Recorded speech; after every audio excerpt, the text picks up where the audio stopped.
A new art form is making big money in art galleries across the country these days. It's called folk art, and it's made by people working with ordinary materials and common themes. Even the artists themselves are ordinary folks, people who fell in love with their hobby and turned their talent into new careers. Tonight, Susan Ormiston of CBC Halifax has the story of a remarkable old man, a folk artist who's becoming famous late in life. His bandsaw is made of junk, an old cream separator, part of a Model T Ford, an old tractor arm. It works perfectly. It's no wonder. Ralph Boutilier was a mechanic and a machinist. He was a camp cook and a barber too. All that before he became a folk artist. A folk artist is like this. You want to do something, and you don't know what you're doing. So you get some wood or you get some paint, and you see what you can do. And nobody shows you, nobody has to learn you. So whatever comes out of you, however you feel, that you got to make it. And what you make, or what you paint is you. And that's folk art. 20 years ago, a lifetime of hard work behind him, Ralph began to chisel and hammer and paint. He created a bird with a metal tail and a wooden body. With a gust of wind, the wings would flap up and down and the beak would open and close. By and by, someone discovered it. It was Chris Huntington, antique dealer and folk art collector. I remember we went down to the cellar and we were down there for a while, and I think we were starting to come back up. I happened to look up, it's a very low cellar and it's not an old house.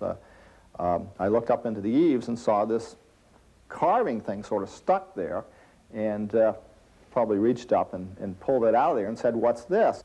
Well, I said, "This is something I made a long time ago and don't work so good, so you can have it." He took it down and he said, "Oh, I don't want it for nothing." And I said, "Gee, this is a really fantastic thing." I said, "Would you sell that to me?" And Ralph said, we went upstairs and he said, "Yeah, I'll sell it to you for $50. How much would it cost to buy a mechanical bird from Ralph Boutilier now? Well, it might be better to ask him that. Let's put it this way. I think probably they have been sold for over $2,000.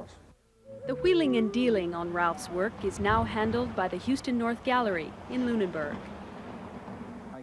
Gallery owner John Houston. And then now today, let's say if they're $2,000, but you just can't get one, and if I had one here in the gallery today, it would be sold by tonight. And I think people are conscious of Ralph's advancing years, but also are conscious of the fact that he is the dean, if you like, of the Nova Scotia folk art carvers. Ralph's place in Milton is just steps from the Mercy River, and the paper company owns a grove of trees nearby. So one day, years ago, Ralph went looking for a perfect log, about 22 inches round. He wanted to sculpt a life-size figure. I rolled it in the river, and I got it by boat, and I brought it around the point out there, and brought it up here until I come to the main road. And I got a truck to tow it up to my basement, and there I started working. So I figured then I would turn him into a fisherman. I kept pawing away at it about maybe 2 months. And I got the boots on and I just started painting them. And people come in the house, they said, "What, you buy boots for him?" I say, "Yeah, I buy his boots." And they feel and find out they're wood. But they tell me, they just look like rubber boots. Ralph's gift is the way he takes a massive log and then carves life into it.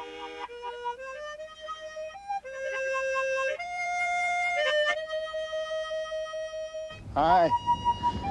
You brought Roxy, did you? I can't wait to see her. Okay, shall we get her out? Carefully now. John Houston has had an eye on Roxy for 5 years. Here comes the bride. Roxy's been around. First she belonged to Chris Huntington. Then she was sold to a dealer in Massachusetts. She recently returned home. Okay, let's stand her up.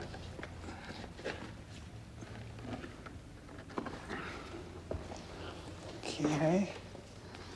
And let's go.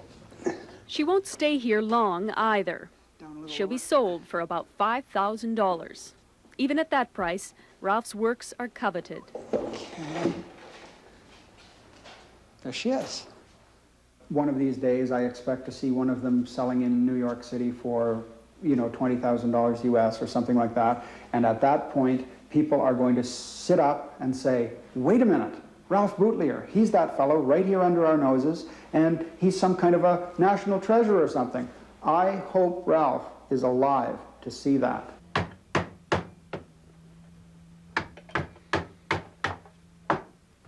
Last year, Ralph Boutilier chipped away at his immortality. He created his most personal work, a signature carving. He made a self-portrait. Then what did you think of it? I thought it was wonderful. Ah, well, I don't know if it was wonderful or not because I'm not wonderful myself. I could have made a little, real, I could have worked a little more, but however, it's gone. I don't know where it is. Do you? Yes, we do, Ralph. We picked up Houston and went to visit the self-portrait owned by a man in Halifax. Hi, Ralph. Hello, how are you? I've been looking forward to meeting you. That's right, me too. Just, Okay. hi, John. Good to see you. Yeah, straight up the stairs here.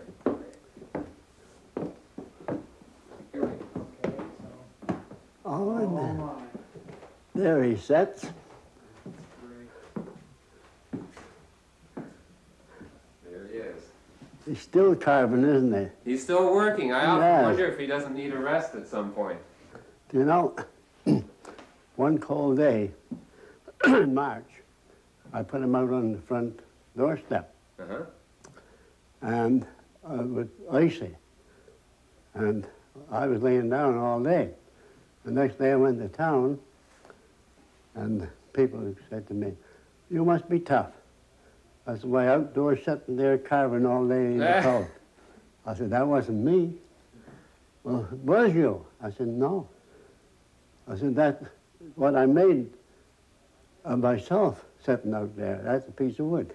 They had to come and see it to believe To it. believe it for sure. Yes, Now Ralph's going to live forever. right, I'll be here.